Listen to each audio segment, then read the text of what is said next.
What's up, Trad Nation? This is Breaking Trad.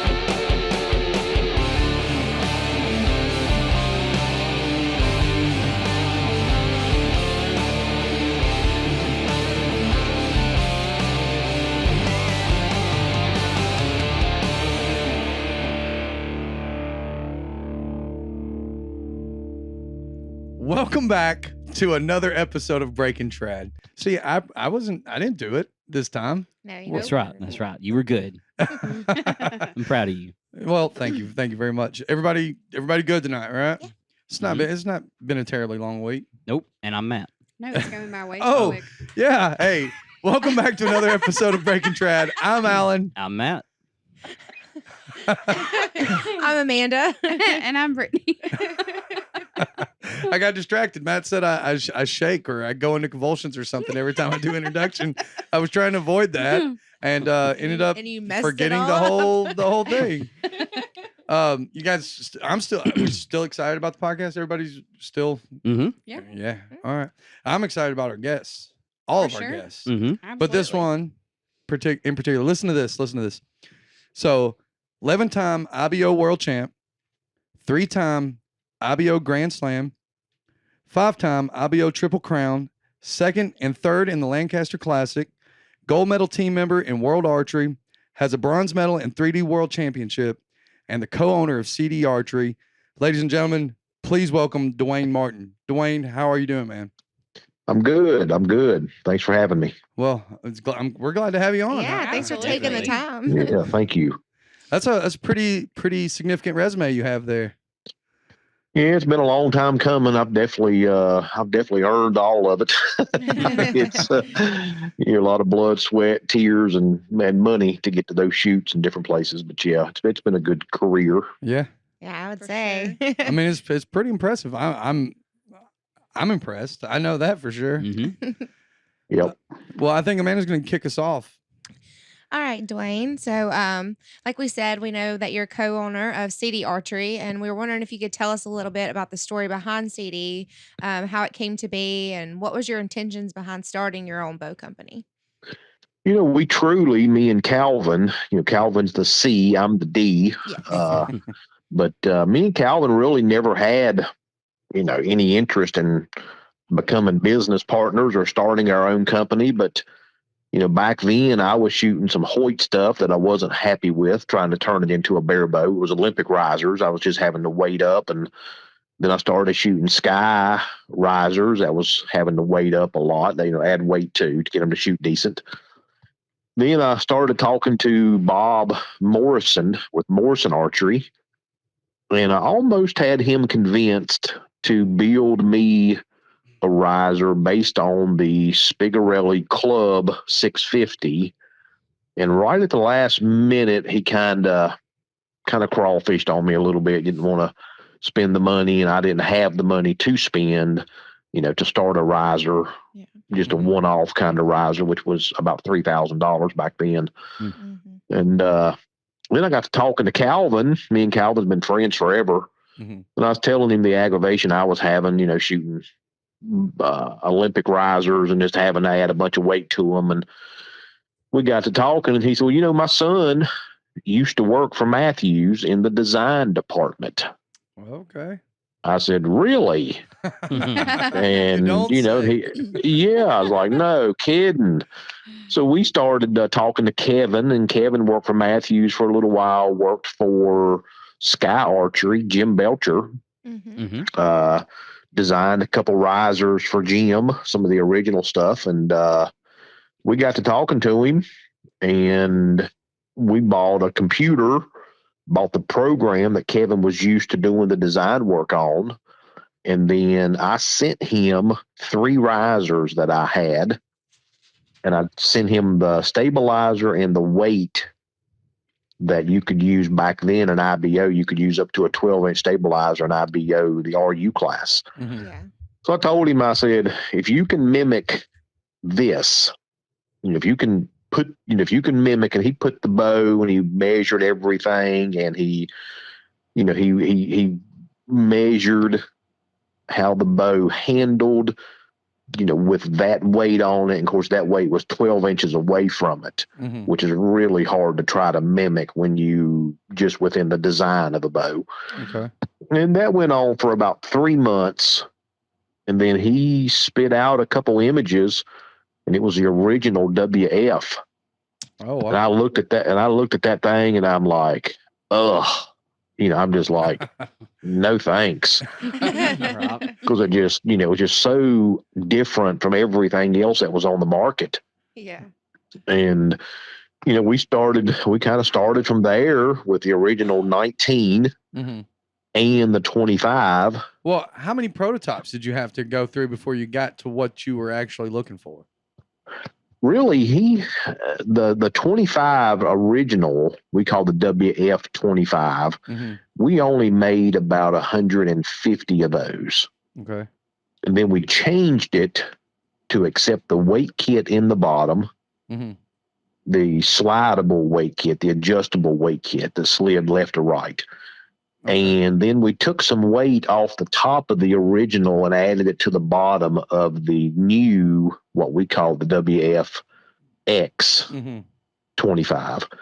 So really, we only had one prototype and it was a very successful riser. The original WF, I still hold the record in Vegas for Oh, yeah. barebow shooting that score. I won Vegas. I was the first recurve shooter to win Vegas since 1974. Yeah, I Oh, say, yeah. yeah, we've seen that. Yep. And I won it with the original WF. That's awesome, man. And then John Dimmer shot the original WF at Lancaster, Mm-hmm. and he shot the highest score ever shot at Lancaster. Still to date with one of the original WFs. That wasn't this But- last one, was it? No, this was about this would have been 7 years ago, like 15. No, 14. No, 15. 2015 is when it was. Oh, okay. Yep. And when John set that record at Lancaster, that riser had been out for 2 months. Huh. And then when I won Vegas with it, it had only been out for 3 months. There you go. Yep. There you So, me and Calvin put some money up. We put, about $5,000 or $6,000 a piece up, and then had some risers cut. And of course, we lost money on everything we did for the first year or two, just about. go. Yeah. And how it is when you first start a business. And Yep. Right. but no, we just seen the need. Number one, we wanted something American made. We wasn't willing to ship it to China. Yeah. We wasn't willing just simply to cheap it up. Mm-hmm. There's plenty of those floating around. So, Right. we wanted something American made Something solid. and something solid, something that you don't have to add weight to shoot. Right. I do add a little bit of weight to every one of them I shoot. I just like the way they feel a little better. Understood. I put about 8 ounces on the front of it, and that's what I shot at Lancaster, and that's normally what I shoot in 3D. I hear you. So you were a part of the U.S. 3D team that went to France in 2017 and then again went to Canada in 2019. You tell us a little bit about that? Yep. We made the first team that the USA was ever allowed for 3D was 2017. And then they mentioned it to us, and, a couple of us kind of got together and said, why can't we go be a part of this? Right. And nobody, years ago, USA Archery had a lady, I believe, that was their president. And she thought 3D shooters was the redheaded stepchild. She wanted nothing to do with 3D shooters. And finally, she got her term was up, and they elected a new president. And he was totally opposite. He really loved 3D. Mm-hmm. And some of us petitioned him to let us shoot the world event. And then we made the team. They said, okay, you got to do the qualification. So honestly, 4 or 5 weeks later, we had the trials in Metropolis, Illinois, and had just a scarecrow of people show up. I mean, just very, very few shooters show up. I made the team. Fawn made the team. We had almost a full team. Mm-hmm. We may have had a full team. But anyhow, we all got together. We did the best we could. We went to France, flew into Paris, drove about 7 hours south down to a little town called Avignon, and had a wonderful time. Met some awesome people. I mean, I still think about that trip every day. I mean, just everything about it. We was over there for about 10 days. Calvin went, Fawn, her husband, Paul McCarg, Matt Potter, John Winker, just good, strong, solid shooters went over. I ended up placing 7th overall in the individual. Calvin placed 7th. Fawn placed about 4th or 5th or 6th, somewhere right about there. Mm-hmm. So, we proved to the world that we deserved to be there. Right. Right. We knew we was good, but we had never been tested. I'm curious. So with the setup, as far as the range, the 3D range for that whole aspect, what was their max? Like, what was the furthest you was shooting? The max distance that we shot on unknown targets, because most of the targets they shoot over there, they're not McKenzie, they're not ASA, they're not Reinhardt like IBO shoots. Mm-hmm. Right. They were shooting some really weird targets, but we were shooting out to 30 meters, which is 33 yards. Did you know that going in? Oh yeah. Yeah, we knew it all going in. And over there, what's different about it is that you'll walk up to a stake and it'll be one stake, and you walk up with a partner. So like A and B, you have 4 people per group. Okay. You have an A and B shooter and then a C and D shooter. So A and B always shoots together, and then C and D always shoots together. Okay. And you walk up to the stake with your partner, and if it's one target, then everybody shoots that one target. But you shoot that target 2 arrows per target. So 2 at a time regardless then, huh? 2 at a time. Yep, you shoot two up, 2 arrows each, and both arrows score. Oh, wow, okay. And you think that would be easy. When I first heard about that, I'm like, oh man, this is going to be so much easier. But what happens is you end up, if your first shot is not good, if you crap away the first shot, then all of a sudden your second shot you're just as blind shooting the second shot as you was the first shot. Yeah. So you really got to make sure that first shot is a good one. That way you can say, aim at. That's kind of what it's got to be a good scout. We go with that with our motto: make every shot count. So. Make every shot count. Absolutely. Yep. I just think I think it's completely wild that it took until 2017 until we had a team able to go. Like you said, that just blows my mind.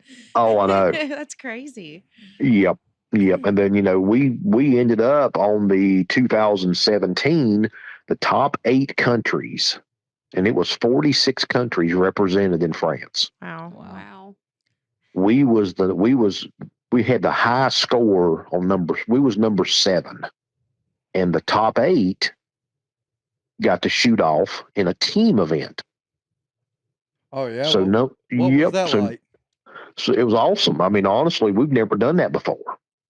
We knew it going in, but we truly hoped we would make the top 8 because they took the top barebow score, the top longbow score, which was me and Calvin, and then the top compound score, whether it was a man or a woman. And ours ended up being a man. And, no, I'm sorry. You had a men's team and a women's team. Well, our women didn't qualify in the top 8. But the men was me, Calvin, and Dalton Richardson. And Dalton at that time was only 16. Wow.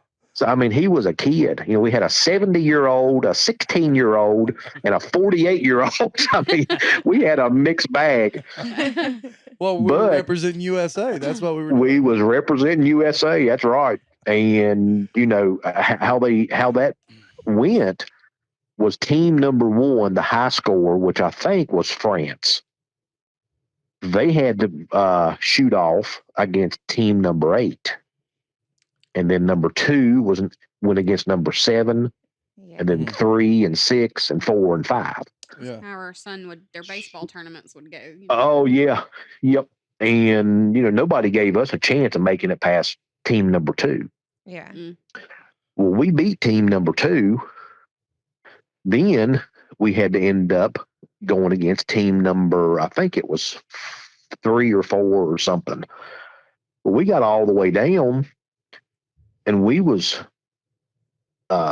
shooting for silver and gold. Oh yeah. And we truly, no joke, you can go on YouTube and watch this. If you type in 2017 Robillon France 3D World Championship, you can watch the whole thing where we shot in a place called Palace of the Popes. And I mean, it was just an experience of a lifetime. It was amazing. We all just wrote that down. Yeah, we're all gonna go watch it after, Yeah. after this. And we ended up, we were shooting against Spain, and they had us beat. Oh, And yeah. the last target, we go up, we shoot. I did not shoot good. Calvin shot pretty good. Mhm. Our compound shot like $1 million.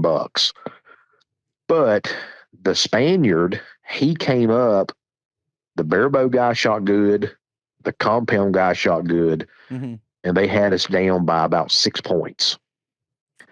All the longbow guy had to do was basically hit the target anywhere, Did he and he mi- would have beat us. Did he miss? And he missed the target. Oh my God. That's He missed. crazy. Yeah, go watch it on YouTube, and you're like, and I mean, I felt awful for the guy. Yeah. I mean, you know, but that's part of playing the game. Right. Right. It I'm does sure. I'm sure it happen. was intense. I guess everybody was kind of had their head down a little bit and watched them fly over. fly Oh under. yeah, Ooh man, that's yep, Yeah, we'll be going to watch that after this. Yeah, Yeah, and for immediately- yes. It was an awesome experience. I mean, it really was. Yeah, I know. We watched a good bit of the Canada one when it was going on. I Yes, watched a good bit of it live on Yep. YouTube. But I haven't yep. watched Canada this was one. good also. Canada, we didn't. We come in 4th in Canada on the team, and it was the exact same team. Me, I had the highest barebow score. Mhm. Calvin had the highest longbow score, and then Dalton Richardson had the highest compound score. And we're like, oh, you know, we're gonna do it again. Here we Just go. we taking did. it over. We did not,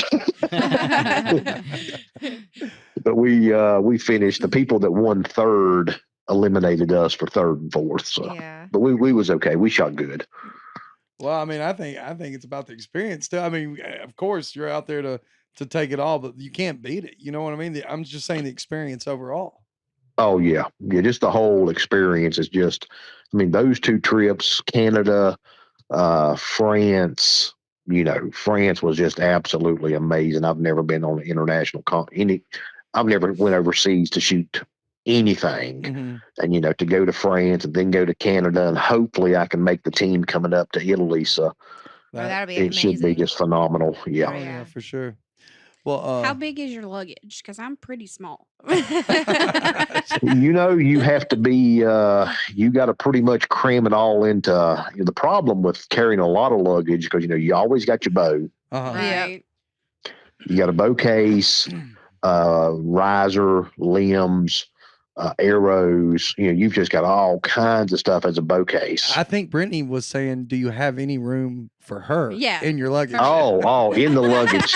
She's saying Possibly. She's saying I'd be real Small. short. She said she So could fit her. crammable. Yeah, she could fit Right. her and an oxygen tank. You should be good to honestly go. though, I was Yeah. like intently listening though, because this keeps popping up. Like we keep wanting to go to ETAR, and really, I mean, because we're in Bama, the only way we're gonna make it there is if we get on a plane and be And able to fly up fly. there. And I keep trying. Yes. I've been rattling my brain like, how in the world would we take everything? Like, how would you No, pack I your know. bow?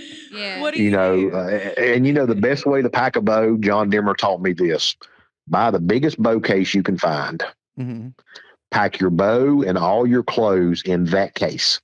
and pack your clothes around your bow, pack it all together. That way you've got one piece of luggage instead of, luggage and bows and carry-ons and everything else. That's It's pretty not so- good. That's not Yeah. too bad. See, No, it's not. And actually, airfare right now is pretty cheap. Yeah. Yeah, It's it's, not- Yeah. it's pretty good actually. I Not don't too know bad. about going to like Pennsylvania and whatnot, but it's not. Yeah, it's not- ETAR is an awesome. I go to ETAR. I've been a couple times, and it's just no easy way to get there. I'm, I mean, even I'm telling even you. from me, it's like 10 hours drive, and I'm in Virginia. Well, that's what, because it's right after the IBO, and we're already planning on going to the IBO. And I was like, we should have just taken off work for 2 weeks and Right. left from the IBO in Virginia and headed straight to ETAR. Yeah, I mean, there's no because reason Yeah. for us to come all the way back to Bama and then try to leave and go all the way back. Right. I mean, nothing would suffer if we didn't work for 2 weeks. I know. Yeah. Right. Yeah. But- Keep those paychecks rolling right on in. Right. I think Brittany, you got a question? Do I? Was I supposed to take that one? I think I messed this up. You want it or you want me to do it? I mean, it doesn't matter. So let's talk about you've teamed up recently with Trevor Fielder and Fawn Gerard, and you guys Yes. are putting on this 22 U.S. Archery single string boot camp. Correct. What is that about? Can you kind of fill us in and tell us what the whole thing is for? Number one, years ago when I first started in archery, everything was a secret. Mm-hmm. Nobody was willing, and I mean nobody was willing to help anybody the new up and comers. Some of the older guys, their motto was, hey, I learned it the hard way and you can too. Right. Right. And what we're doing with the boot camp, we want to get archers at any level. This ain't just about archers wanting to go to Italy. Okay. This ain't about archers wanting to be, part of a team or something. This is about archers that simply want to be a better shot. Understood. Well, I mean, Yep. is it for? So I understand it's a nonprofit, and Correct. And I know that people are paying to come in. So is that money? Did that money go to people who are trying to get to the Trevor, Italy? I'm sorry. yes, yeah. What we did, we're using it as a fundraiser. Okay. This is the second time we've done this boot camp. We done one back in 2020. We didn't do one in 21. We're doing one the end of April of this year. Mm-hmm. And what the boot camp does, we bring in the best, we call them mentors. I don't like the word coach. Mm-hmm. Right. Mhm. I like a mentor. If somebody comes up and asks me a question, I just want to try to help them. Right. And this year we've got Fawn Gerard, who speaks for herself. I mean, her, she's got more buckles and bowls and plaques and ribbons and trophies. I mean, she can do it all with a bow. Mm-hmm. We got Fawn Gerard. We've got John Dimmer coming in as a mentor. I just seen Mhm. that. Yeah. Yeah, we've got Calvin Smock, who's won everything with a longbow. Yeah. We've got Mhm. Trevor Fielder, who is a great up and coming longbow shooter, been very successful. He made the team that went to Canada. Mm-hmm. Of course, I'll be there. We got Joel Turner Mm-hmm. to come in and help on the mental side, and plus Joel's a very accomplished shooter. For sure. We've got some really good mentors. We have got Mark Hodges. He made the team to go to Italy the first year, Mm-hmm. and he's coming in to go over rules and regulations for the event that's coming up. Okay. I mean, this is going to be, it's a Friday night. So what are the dates on that? It's April 22nd, 23rd, and 24th. It's a Friday, Saturday, Sunday. And what would somebody like me, if I wanted to participate, what if somebody like me, how much would it cost me to make that happen? To show up and be a part of it Mm-hmm. is $125 per person. Okay. It does go to help the Single String Archery Club, which is a nonprofit. We have a 501c3. Mm-hmm. And what we use that funding for, we're going to help the team Right. get to Italy because it costs. And here's the problem we had when we went to France. Everybody that went to France pays their own way. Okay. We're not the Easton Foundation. Right. Right. We're not Brady Ellison. Mm-hmm. We're not some of these pro shooters that go to all these events and Easton just keeps writing checks to them. Right. To get them, pays their airfare and pays their entry fees. Yeah. Well, when we go to Italy, you're going to have about $400 worth of uniforms per person, per archer. Wow. Wow. And you have to wear uniforms every day. You're in their uniform every day. Yeah. Which is that jersey, and then you got to wear khakis. You've got a $500 entry fee. Woo. So you've got airfare. Yeah. Right. So what we found out when we went to France was we left a lot of our best archers at home because they could not afford the financial commitment. Right. Yeah. That's a lot. And I'm just like, we can't do this. We're part of the USA team, the richest country in the world. Right. We need to find sponsors to help get our best team over there to represent Team USA. Right. Taking the middleman. I mean, you pretty much knocking out any reason why anybody couldn't, and other than Correct. Personal commitments. I mean, Correct. Money wise, that's a big commitment. As far as $500 entry fee, uniforms $400. I mean, you think about it. $1,000 right there. Right. That's $1,000. Plus you've got, and what we try to do, we like to go on the cheap. Right. To an extent. Yeah. Of course. It ain't always about the cheap being better. Right. But what we like to do, we like to shop around, get the best airfare we can get at the best price. Right. Yeah. To fly to Italy, to fly to France, $600 or $700 per person. Yeah.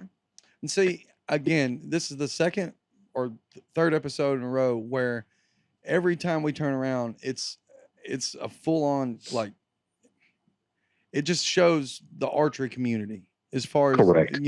How they're willing to step up and make things happen and do Correct. for everybody else. You know what I mean? I think it's really great. I think that's a great thing. Yep. But the boot camp, we're buying targets from Italy.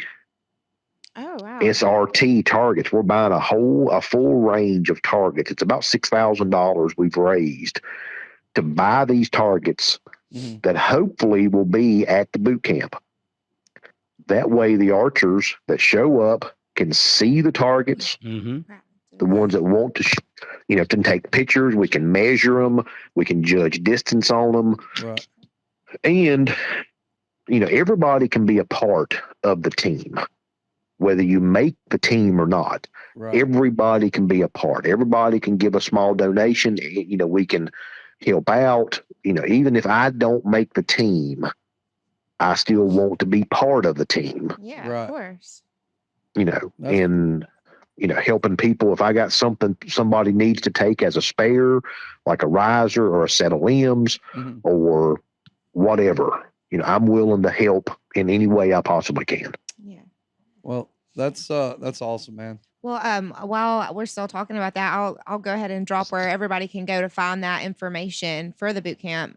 If you'll go, you can visit. I know it's on Trevor Fielder's page. He shared the event, but there's a group. It's the 2022 USA Single String Archery Boot Camp. So if you search that, it should pull up for anybody who might be interested in that. Do you guys have a website or anything by any chance? We are getting ready to build a website. We just started this 501c3 about a month ago. Okay. And we're getting ready to build a Facebook page just for that. I think actually Trevor already has built that, but we're getting ready to build a website also. Yeah. So and Trevor, I need to give Trevor his props because he has really stepped up, and I mean spent a tremendous amount of time and effort and aggravation. I mean, to do this 501c3, he has truly been a godsend for us because, me and Fawn work very tedious schedules, Right. just like Trevor does. Trevor's an engineer. He works a lot of hours. He definitely seems like he's got his hands full. That's for sure. He has got his hands full. He's got a young family. Yeah, and he's got it Yeah. under control, it seems like. And he's got it under control. He builds a lot of strings. Right. He's got a string company, and I mean, he's just, he has just really took on a lot, and he has really helped us out this year. And the boot camp is the success it's going to be because of Trevor. Well, I mean, it's I mean, insane. truly. The yeah. mentors and the sponsors that y'all have managed, y'all have gotten Yes. on board to make it happen. It's just, Yeah. it's crazy. It's awesome. Yep. Also, I know you guys don't have the website up yet or not, or up yet, I guess. But and we've got the Facebook page on there, but we're gonna have Fawn on later on this season, and hopefully by that time we can have all that put together. And I'll reach out to you also. I can reach back out to you, and we'll get that information as soon as that becomes live and post it on our page as well. Yeah. Yep. Try to get as many people out there as we possibly can. So. Yep. You ready? Oh, I was just seeing when we were gonna have Fawn on. Oh, okay. March 9th. March 9th. Yeah. Fawn will be on March Coming 9th. up. She won't be long. Well, that's when we're gonna interview. It'll drop, after that. Right. Anyway, Right. I was just trying to get an idea. Sorry. So coming back to this most recent event that you attended, what were you thinking while watching Lee Wilkins work his way up to the Classic? First off, I have known Lee for years, Mhm. and I have shot against Lee 2, 3, 4 years ago at the IBO Trad World, the Traditional World Championship. Mhm. Lee did not sneak up on nobody. I mean, I knew what Lee was capable of doing. Right. I mean, I've watched Lee shoot for years, and every time I shoot against him, I'll beat him once and he'll beat me once at least. And, he is a phenomenal shooter, just as he proved at Lancaster. Did you? Yeah. Go ahead. Yeah, but I watched him work his way through. I'm sitting off backstage watching Lee shoot. And, him and Jared Mullis, they shoot. Lee beats him by a couple points. Uh-huh. Then Ryan comes out. Lee beats him by a couple points. And Lee's starting to feel very confident. He's starting to feel very at home. He's on fire. Then you can see And he is shooting well. Right. Yes. And it is an advantage if you get to come out a little bit earlier, not first like Lee did, Mhm. Yeah. but coming out last is not an advantage either. No. Right.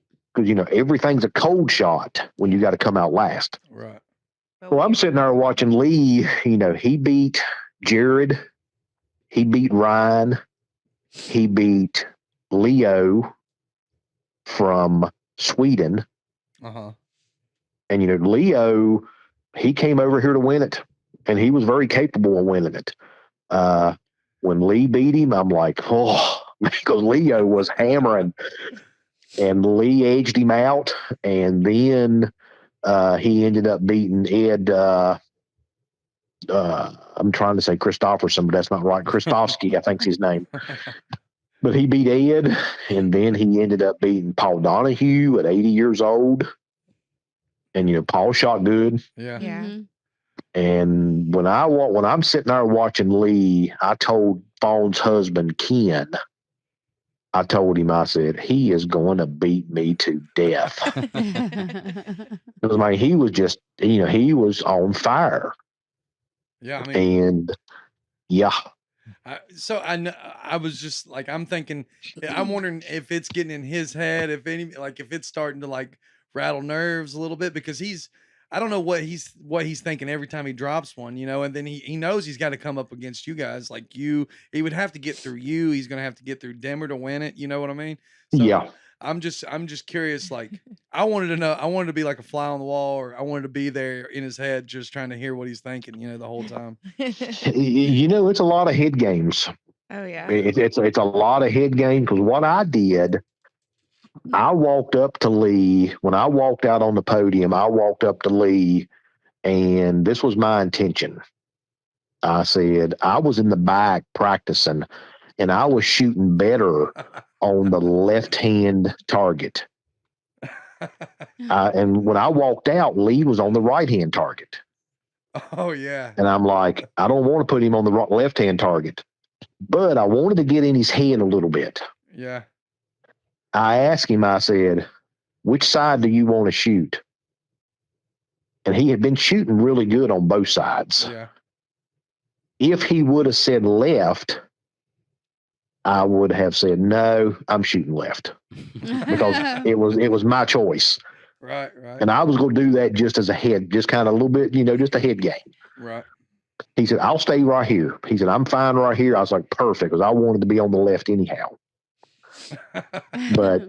But I knew when I got to Lee, he was getting tired. Oh, he had to have been. I mean, what is Yeah, it? I watched his. Yeah, It's he shot. He 80 got through. arrows. Oh yeah. Yep. He would have. I think with me, when he got done with me, he had shot 72 arrows. That's insane.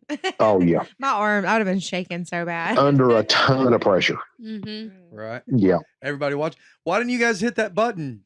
I know Leo, he kept pressing the button, wasn't even aiming for the dinger or the 12, but you guys got that. And never, to be honest with you, when I got on stage, it never crossed my mind. Really? No, and I never thought about it.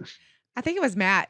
He was doing the commentating. And I think he kept saying, was it him that kept saying yeah, somebody we gotta pushed hit the button? Yes. Hit the button, yeah. I went back and watched it a time or two, and I'm like, I never thought about it. I wouldn't have either. I would have forgot it was there. Yeah. I mean, Yeah. I was just glad I was shooting decent, because I've been on stage a couple times at Lancaster, and I don't never shoot good on stage at Lancaster. No.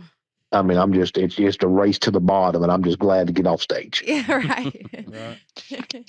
Do you have something else, Brittany? Oh no, I seen one of the commentators talking about somebody should have called it the hit it. And hit it. I don't remember who it was. Was it the woman? Was that the woman's one? I don't. Fawn was playing with it. She was playing with the button when I don't she was know, out there. because I didn't actually get to Fawn's episode, or not her episode, but her shot. Her shot. I got you. Her Yeah. episode. She got her own. Well, I got one more. At the top of the second set between you and Demmer. Yeah. He led by, I think it was 84 to 85. Yep. Led by a single point. Like, what was you thinking then? Here's a couple things that happened. I love shooting against John. Mm-hmm. John's a dear friend of mine, and we always bring out the best in each other. Always. Right. I mean, he has beat me 3 times at Louisville by 4 points total in 3 years. So that's how tight most of our shooting is. Right. But when I get up there, and nobody knows this, but when I got up on stage against Lee, I shot on the left side. Mm-hmm. Well, I was hoping when I walked out, John was on the bags practicing in the back. Mm-hmm. So when they was introducing John, I walked over to the right-hand side. Oh, yeah. Hoping he hadn't seen me on the left-hand side. I was hoping he was going to come out and force me off the right-hand side back to the left-hand side where I wanted to be anyhow. I got you. So he come out and he's like, I'll shoot on the left. And I'm like, of course. He already knew what was going on. Yeah, but we shot, the first end, we both shot very strong. Mm-hmm. The second end was very strong again. Yeah. And the third end, when I shot the high left 8, yeah, you can't hear it, but when I come to full draw, I start aiming, and somebody in the front row, their phone starts ringing. Oh, God. Oh. And I'm not saying that's the reason I shot a high 8, but it didn't help. Right. And next time, if I'm lucky enough to ever make the stage again, I'm going to say something to John Wirt or somebody and say, hey, please silence your phones if you're sitting. Just, but when you're so hyper focused and something goes off like that, it'll throw you off. Yes. I mean, it will throw you off. What was the purse? First place was $8,000. Wow. Plus you end up, that comes from Lancaster. Yeah. Mm-hmm. everybody that shoots for an arrow company. They shoot for sometimes a limb company. You'll have a string company like Trevor Fielder Strings, or 60X. So time it's said and done, I won for second place. Mm-hmm. I won $4,000 from Lancaster. That's still pretty good. $1,000 from CD Archery. That's what we pay for getting on stage at Lancaster. Okay. Lee Wilkins won $2,000 for third place. $500 from CD Archery. String companies will normally, like the Arrow Company, Victory will give you a couple $100. String company normally give you $100. Yeah. So time it's said and done, it's the biggest payday we can have for barebow. There you go. So even at third, I mean, you're still covering your trip. At least. Yeah. Correct. Yep.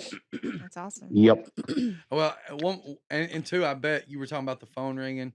The audio for the YouTube didn't really give it a whole lot of justice, but I bet you could hear a pin drop on the draw. Yes. I mean, yep. And what happened when you watch the end of it, my very last arrow, I string walk down about 1/4 of an inch when I shoot indoors. Okay.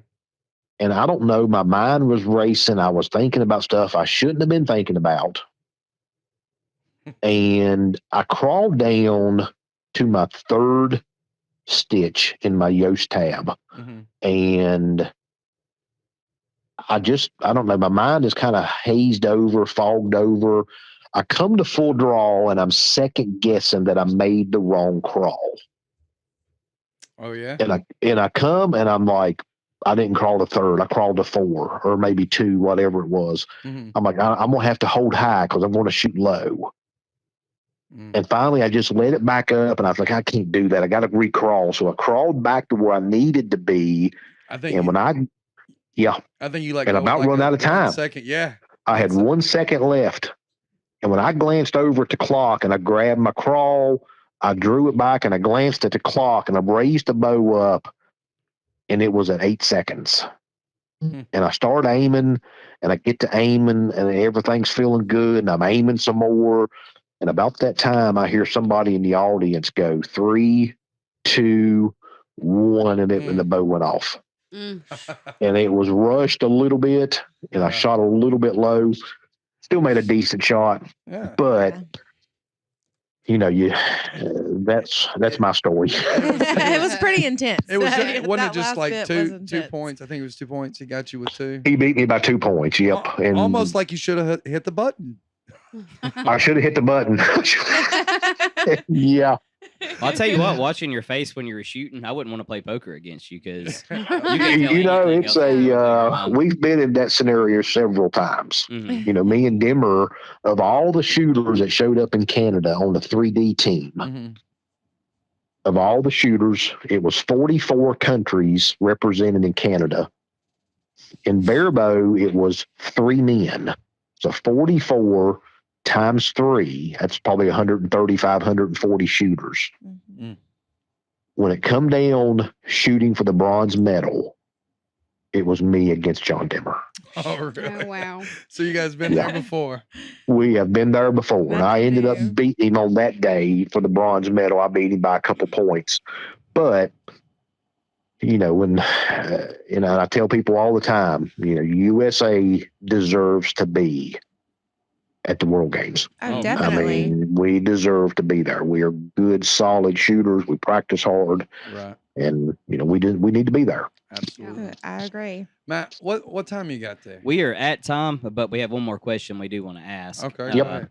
What kind of advice would you give to somebody that's just, getting their bow, learning how to shoot, a new shooter? It's a great question.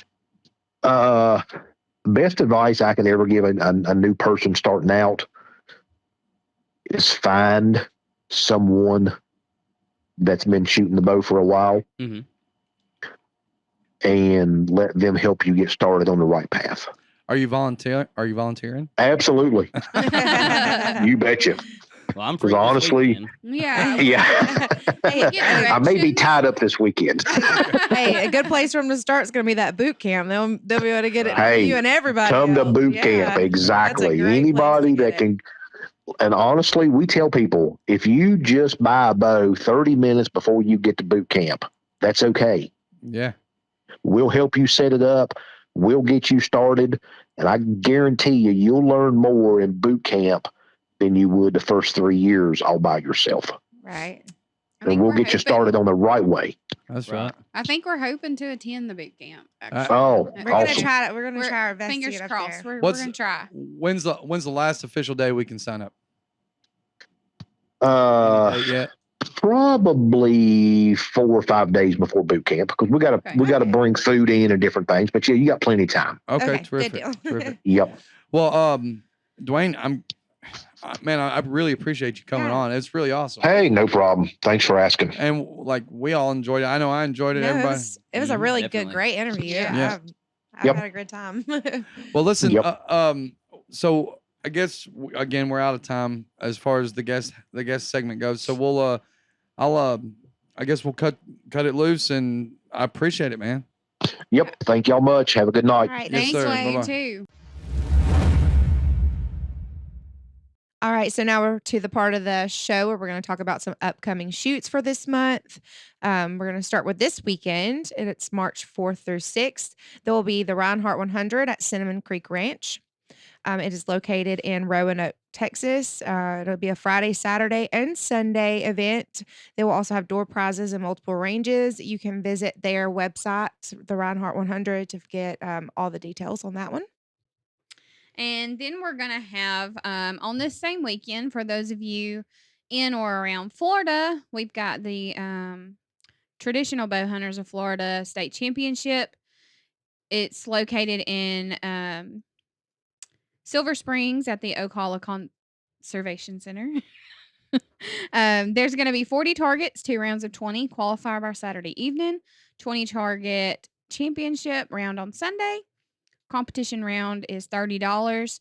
Saturday night, there will be the Sam Hunter Resurrection Trade Blanket. Bring your hunting and fishing gear. Sunday awards, $1,000 Big Jimbo raffle. And for more information, you can visit the tbof.org. All right, next for that same weekend, I believe this is going to be a one-day shoot, March 5th only, that Saturday, at the Cadenhead Preserve. It's traditional only archery 3D shoot. It'll be located in Nasaluga, Alabama. Sorry if I butchered that. Y'all can tell me later. Notasulga? Not so, I don't know. Yeah, sounds good to me. It is going to be a fun shoot. It starts at 8 a.m. and ends at 5. There will be 2 rounds of 25 targets, recurve, longbow, self-bow only. They will have lunch available between 11:30 to 12:30. Some novelty shoots, photos, and more information on Facebook at the Cadenhead Preserve. March 5th, for those of you in or around Mississippi, we've got Mississippi Archery Association 3D shoot. It's going to be located at the Percy Quinn State Park in Macomb, Mississippi. Shotgun start at 10 a.m. All right. Also, that same weekend, we've got several BHA shoots going on, Bowhunters of Alabama. So there's going to be a Central Zone tournament at St. Clair County Archery, located in Asheville, Alabama. They'll have one at the North Zone tournament, Blount County.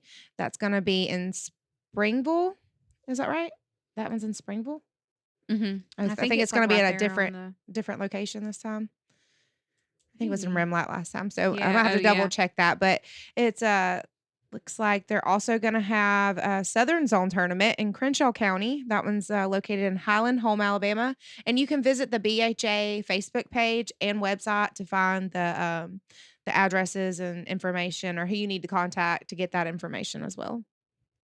All right. March 5th, for those in Wisconsin, the 20th annual Damn Chili Shoot is located at North Fox Road.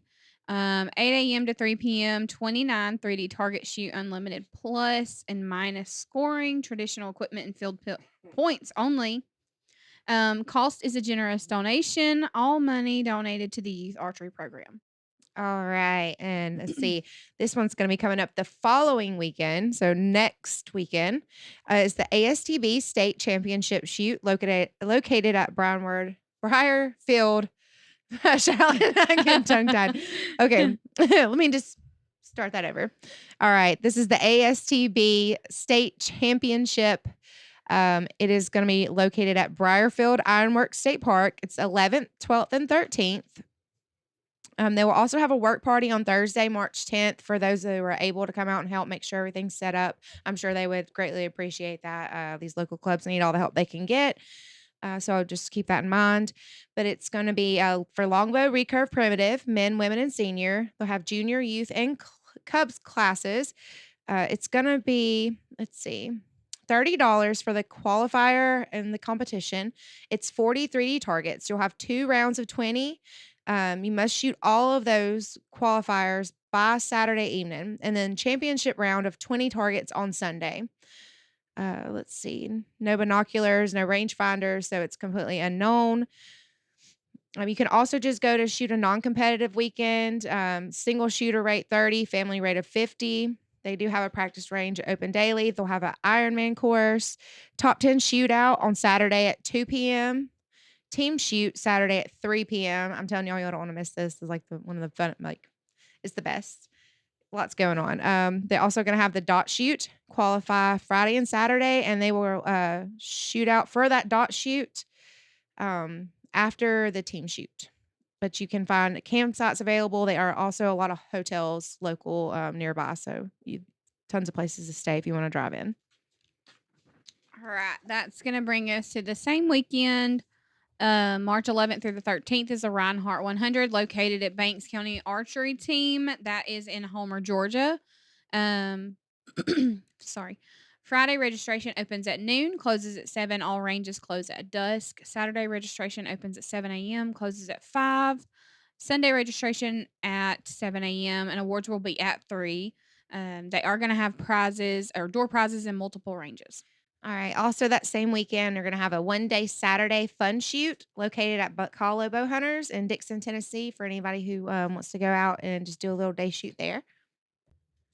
And then last for the shoots this weekend that we have here in front of us that we know of is going to be a fun shoot competition at the Kentucky Traditional Bowhunters Association.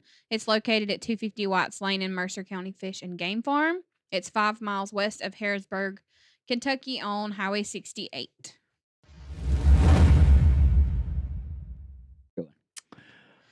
So I guess that's it. You guys, I asked this for the last 2 episodes. I wish I could see some enthusiasm. You guys have a good time? Well, we don't want it to be over. Why would you see enthusiasm for it? I guess this is it. I mean, okay, maybe I'm wrong. You're right. No, maybe I'm. No, you had it right. You were wrong and I was right. Comes in. Yeah, you was wrong. I was right. That's what I said. Anyways, no, I enjoy this. I hate we have other things we have to do and have to leave and go home. I know. Right. It's terrible.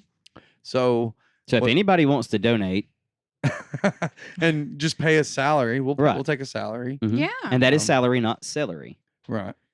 I don't know why that's relevant. Because I hate celery. I don't either like celery. Brittany tried. In fact, I tried to like it. So, I tried to deter celery. It's a little inside joke. Sorry, guys. Yeah. Well, so when this episode drops, it's the 4th, 5th, and it'd be the 3rd, right, of March. Yeah. Mhm. Mm-hmm. Okay. Sounds good to me. So you guys will have gone and have come back. Then we can get back. Good Lord willing. Hopefully, hopefully, we yeah. get back. Mhm. Me and Brittany getting on a plane, and we're not And we have seen Manifest. Yeah, we're very. Easy. What are you guys doing? You're already stacking the deck against you. We're scaredy cats. Manifest. We're gonna go into some Oh. what do you call that? A time warp. Yeah. Well, I was saying you should. But I feel like if we went into a time warp, y'all would be really jealous. Just saying, we'll wait, Yeah, but we're well. going to be so much better at archery than y'all. Ain't neither one of y'all waiting. Don't even Nah. lie like that. Y'all be Yeah. old. We'll still be like, How many years was it? 7, 5? How many years? Was I don't know, but they're not paying us, so let's end this shameless plug. No, I was saying you will have come back. Right. And we can get back to our regular schedule. Yeah. You know? Yes. What's the which one? What of those shoots are we going to when you guys get out? I mean, if Amanda and I get our way, we're going to Florida, but Looks like Amanda and Brittany are going to Florida. Yeah.